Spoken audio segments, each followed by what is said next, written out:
साथियों, Bihar STT learner edge by VRP के माध्यम से आज का लेटेस्ट न्यूज जानने का प्रयास करते हैं। सबसे पहले आज जो है वो पेपर ने यह वरीयता दी है कि शिक्षकों की बहाली पर पेंच बरकरार। जी बिल्कुल, जो 31 मई सोमवार को एक आशा लगाए हुए थे सभी लोग कि आज फैसला आ जाएगा और हमारी बेरोजगारी के दूर होने की संभावना बढ़ जाएगी, लेकिन वैसा कुछ हुआ नहीं। हर बार की तरह एक बार फिर से डेट और बहाने चलते रहे। न तो सरकार झुकने को तैयार और न ही ब्लाइंड फेडरेशन के वकील जो है अपनी मांगों को लेकर किसी भी प्रकार की कमी दिखाने की ओर अग्रसर दिखाई दी। तो अगर ऐसा ही रहा तो ये तो पेंच बढ़ते चले जाएंगे, डेट पर डेट आते रहेंगे। तो इसके लिए अब थोड़ा सा सरकार को या ब्लाइंड फेडरेशन वाले को थोड़ा सा झुकना पड़ेगा, बीच में समझौता करनी पड़ेगी, क्योंकि जब तक यह क्लियर नहीं होता है तब तक सारे बहाली प्रभावित हो जाएंगे और वैसे में हम लोग बेरोजगार ही रह जाएंगे। तो हम लोग को कोशिश करना है कि किसी प्रकार से इस ब्लाइंड फेडरेशन केस को जल्द से जल्द निपटारा मिल जाए।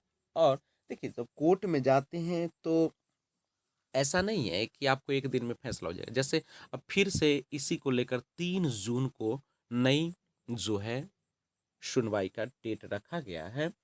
तो क्या उस दिन पूरे दिन, और यहाँ तक कि जज साहब ने कहा कि पूरे दिन बहस होगा, तो पूरे दिन बहस होगा तो क्या उस दिन फैसला आ जाएगा? बिल्कुल नहीं। पूरे दिन बहस होगी और उसके बाद सुरक्षित कर लिया जाएगा फैसला को और फिर फैसला समझ बूझ कर दिया जाएगा। तो देखिए, लेकिन अगर ऐसा होता है तो अब आज के पेपरों ने क्या दी है जगह। देखिए, शिक्षकों की बहाली पर पेच बरकरार, गुरुवार को सुनवाई। जी बिल्कुल, 1.25 लाख शिक्षकों के मामले में फिलहाल जारी रहेगी रोक, अभी रोक नहीं हटी है। और हाईकोर्ट ने सरकार को स्थिति स्पष्ट करने का दिया आदेश। 1.25 लाख माध्यमिक व प्राथमिक शिक्षकों की बहाली पर लगी रोक फिलहाल जारी रहेगी और इस रोक को हटाने के लिए राज्य सरकार के अनुरोध पर पटना हाईकोर्ट में सोमवार को सुनवाई हुई और कोर्ट ने रोस्टर पर सरकार को स्थिति में अगली सुनवाई गुरुवार को हुई और रोस्टर पर सरकार को स्थिति स्पष्ट करने का निर्देश भी दिया और इस मामले में अगली सुनवाई जो है गुरुवार को होगी।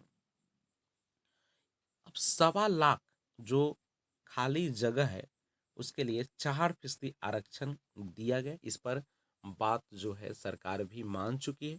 स्टे ऑर्डर की वजह से अंतिम चयन लिस्ट की अधिसूचना जारी नहीं की जा सकी। महाधिवक्ता ने कोर्ट के समक्ष कहा था कि या तो रीट याचिका के अंतिम परिणाम के फलाफल के अनुसार राज्य सरकार को नियुक्ति को अंतिम रूप देने की अनुमति दिया जाए या तो वैकल्पिक तौर पर 1.25 लाख वैकेंसी का 4% जगह दिव्यांगों के लिए सुरक्षित रखने की अनुमति दी जाए, जिससे कि रीट याचिका के निष्पादन होने के उपरांत भरा जाएगा। इस तो इसके देख सकते हैं, इस बीच शेष अभ्यर्थियों की नियुक्ति की अनुमति दी जाए। दूसरी ओर फेडरेशन ऑफ ब्लाइंड एसोसिएशन के वरीय अधिवक्ता श्री रुंगटा ने कोर्ट को बताया था कि पहले दिव्यांगों के लिए खाली जगहों को अधिसूचित किया जाना चाहिए और वैसे दिव्यांग शिक्षक अभ्यर्थी जो आवेदन नहीं कर पाए हैं उन्हें नए सिरे से आवेदन करने का मौका दिया जाना चाहिए और तभी अंतिम रूप से नियुक्ति की जानी चाहिए। हालांकि महाधिवक्ता ने इसका विरोध किया। और देखिए, मांग दिव्यांग उम्मीदवारों को आवेदन का मिले मौका, ये बार बार वे लोग उठा रहे हैं कि दिव्यांग उम्मीदवार वैसे जगहों पर जहां पे खाली रिक्तियां नहीं दिखाई गई थी या जहां पे आवेदन नहीं हो पाया था कुछ कारणवश, तो वहां का सीट क्लियर किया जाए 4% आरक्षण का और 1 सप्ताह या 10 दिन का मौका दिया जाए और उसके बाद इस प्रक्रिया को बढ़ाया जाए। तो ये आज का था लेटेस्ट न्यूज। जय हिंद।